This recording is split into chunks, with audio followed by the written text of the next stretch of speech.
Very good evening to all of you. आइए वर्ग 10वीं का फिजिक्स का चैप्टर 5 का पार्ट 3 में आपका स्वागत है। ये पार्ट 3 है। हमने पढ़ लिया था कि चुंबक क्षेत्र रेखाएं का दो गुण के बारे में। आज हम पढ़ते हैं विद्युत धारा के चुंबकीय प्रभाव क्या है।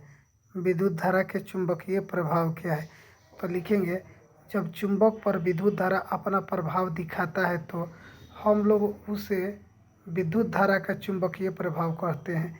जब विद्युत कहता है कि जब चुंबक पर विद्युत धारा अपना प्रभाव दिखाता है, जब चुंबक पर विद्युत धारा अपना प्रभाव दिखाता है तो हम लोग उसे विद्युत धारा का चुंबकीय प्रभाव कहते हैं। इसके बारे में स्टोट साहब ने 1820 ईस्वी में एक प्रयोग किए और पता लगाए कि जब किसी चालक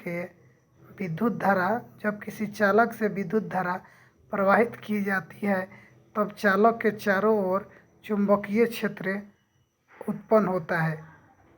स्टोट साहब ने क्या बताया था कि जब किसी चालक के विद्युत धारा प्रवाहित की जाती है तो चालक के चारों ओर चुंबकीय क्षेत्र उत्पन्न होता है, जिसमें उन्होंने एक चालक तार के नज़दीक में एक चुंबकीय सुई को भी नीचे दिए गए चित्रों के अनुसार व्यवस्थित किया।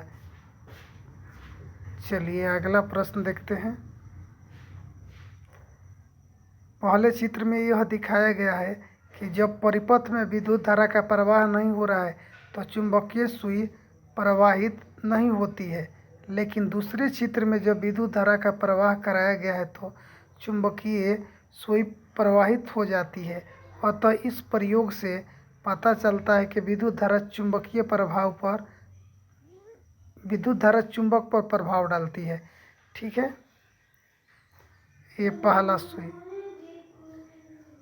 कह रहा है कि जब विद्युत धारा नहीं प्रवाहित हो रही है तब, जब विद्युत धारा प्रवाहित होती है तब ये विक्षेपित हो जाती है। ठीक है जी। चलिए ऑस्टेड के प्रयोग को लिखे। तो कैसे लिखेंगे, या इसी को लिखा जाता है चुंबक पर विद्युतीय प्रभाव का सिद्धांत। इसी को ऑस्टेड का प्रयोग भी कहा जाता है। जब किसी चालक में विद्युत धारा का प्रवाह कराते हैं तो इसके इर्द गिर्द में चुंबकीय क्षेत्र पास में रखे गए चुंबकीय सुई को प्रवाहित करता है।